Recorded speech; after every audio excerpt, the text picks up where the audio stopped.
I was halfway through my coffee still in my bathrobe when a woman in sequin boots and a bedazzled megaphone bellowed, "Welcome to Camp Meadow View from the heart of my cattle field." Perched on a folding chair like a warlord, Diane commanded a swarm of campers pouring from vans hauling coolers and tents across my land as if it were a public park. A man high-fived a kid grinning, "This HOA retreat's going to be epic." I blinked coffee mug, frozen midair. This wasn't a dream. Tents were going up 20 feet from my barn, and Diane with perfect makeup and a sash that read, "HOA event." Director waved her megaphone like a royal proclamation. Seeing me on my porch, she yelled, "Sir, stay there." Throughout set up private event before she commanded a bounce house crew like she was organizing a festival, I was speechless. No call, no knock, no asking. Just her smug presumption, my ranch belonged to her. As I walked along the dirt road, Hughes lined my fence. A stage was alongside my barn, a banner advertising HOA Summerfest. I confronted a camper.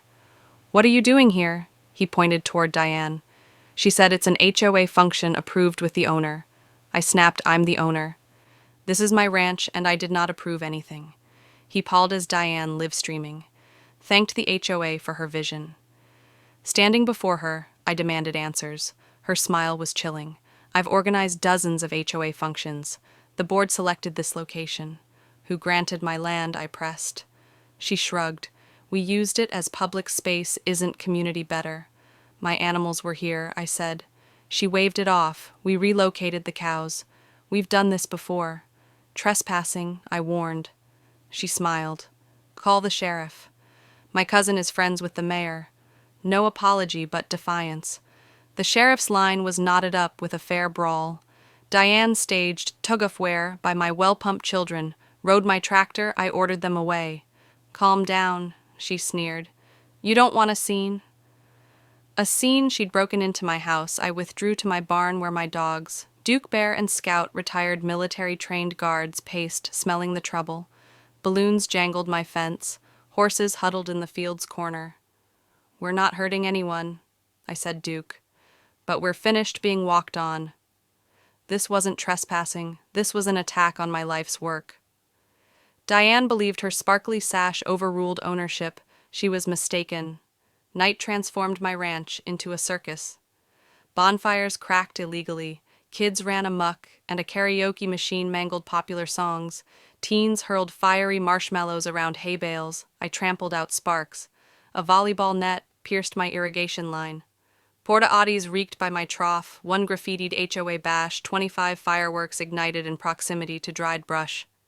I showered them with water. Diane projected family films with a projector, terming me as a land giver. A DJ tread my planting area beneath disco lights. Campers shrugged at my resistance, tipped me $5 to restock lemonade, or addressed me as groundskeeper. Vendors sold liquor unlicensed for money earned by Diane. She circulated clipboard in hand, asking me to silence my barking dog. Her guests complained. I gazed incredulous at her candor. Within the barn, the dog's natural instincts flared. I soothed them, vowing action. From my loft, I sent my drone capturing the mayhem trash tents. Blazes Diane's smug look. She streamed live. I captured truth. At midnight, music subsided. Campers zipped up into tents. I locked gates, scanned livestock, and whispered to the hounds. "Sunrise. You'll remind them whose territory this is." They'd heard "Don't harm," but their presence would be louder than Diane's megaphone. Dawn broke. Golden campers slept among soda cans and burnt sticks. I opened the barn. Duke led Bear and Scout into the field, silent enforcers. A teen screamed, tripping, waking others. Tense, unzipped gasps rose. The dogs growled low, herding campers to the field's center without touching them. Panic erupted. Screams, chairs, thrown tables climbed. Diane emerged, shawl-wrapped, shouting, "They're just local dogs." Spotting me, she stormed over. "You unleashed wild beasts." "You'll be jailed," I corrected her. "Registered, trained, licensed. This is my land." Bear stepped back to her. She stumbled, clipboard, a shield. She called for animal control. Sheriff phones recorded live streams narrated. I asked, "Who gave you permission?" She evaded, rallying campers. "We'll sue him." Animal control showed up. Diane demanded the arrest of the dog.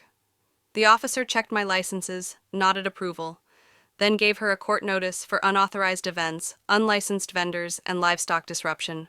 Her face scrunched up. Campers departed, some angry one apologizing. I didn't know it was private. The dogs came back, tails wagging. Diane stood among crumpled tents, trash her clipboard abandoned. She glared but said nothing. The land had spoken. The video went viral by noon. A camper's video of dogs mauling Diane flailing captioned HOA tyrant meets K9 justice. Comments torched her sense of entitlement. Remixes set her shrieks to techno. News called it a renegade HOA standoff. Campers confessed ignorance. I thought it was legit. Neighbors stopped by sharing Karen HOA, petting zoo in an orchard, ticketed lights on vacant land. She messed with the wrong man. One reported the HOA disowned Diane, stating she did it alone. She published a tearful video, claiming a misunderstanding and verbal consent. Screenshots of her event posters. Venmo payments and a boast about ownership is 9 out of 10 buried her. It reached 10,000 shares. My irrigation was ruptured. Saplings trodden, a goat limping. Cleanup would take weeks. A lawyer next door. Ethan provided pro bono assistance alleging trespass damage and illegal use. Justice with reimbursement, he stated. I thought about it with Duke under Stars Ranch quiet once again.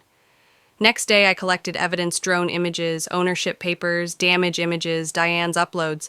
If I took it standing, would be clean fact-based for everyone she could pick a fight with. A camper. Tom showed up to assist, to help clean. Apologized for what his family was involved in. We cleaned up, repaired a gate, discussed land. His children loved the ranch over theme parks. Thank you for keeping the line open, he told. The HOA press release pulled them away, but homeowners pressured Diane's removal. Her garage sale camp gear signs flopped. Nobody showed up to her apology brunch. At the courthouse, Ethan and I filed trespass damage, unauthorized activities. Diane counterclaiming trauma, a twisted ankle and felony dog aggression. Her neck brace and limp scream performance. Ethan showed drone footage, Diane's live streams, payment trails, and county maps establishing my ownership. She admitted no written permission, mumbling about verbal agreements. The judge, unimpressed, asked if she checked ownership. I assumed she said, "He ruled for me," dismissing her suit, ordering restitution and threatening criminal trespass if she attempted again. Diane froze. Brace heavy, limp fake. The HOA crumbled. Residents demanded Diane's ouster. Complaints revealed her misuse of funds, budget cuts canceled amenities. The president resigned. Diane's posts fueled derision, receipts drowning her. A check paid for repairs. I planted wildflowers, repaired fences, posted a sign, private property, respect was required. The dogs watched approvingly. A grant acknowledged my lands. Preservation, scars and all. Neighbors nodded in town. A feed store clerk referred to me the rancher who halted the festival. A fresh HOA flyer promised verified locations. Diane's home stood bare. Her event, HQ sign missing Tom's cleanup assistance. The grant, the blooming flowers, good rose from chaos. The ranch breathed free, its silence honest, its boundaries ironclad. Diane learned some fences bite, and mine had.